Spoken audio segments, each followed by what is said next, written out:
না চলো চলো এখন চলো ওদিকে চলো হাত ধরো হ্যাঁ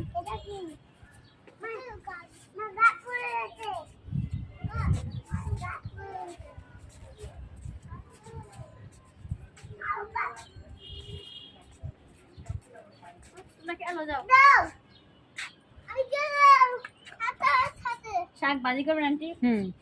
একদম বললাম বেশি না কারণ এমনি শুকায় যাবেন খেয়ে যাই হ্যাঁ বাবা বাবা ও নো নো ও কাটা আছে কিন্তু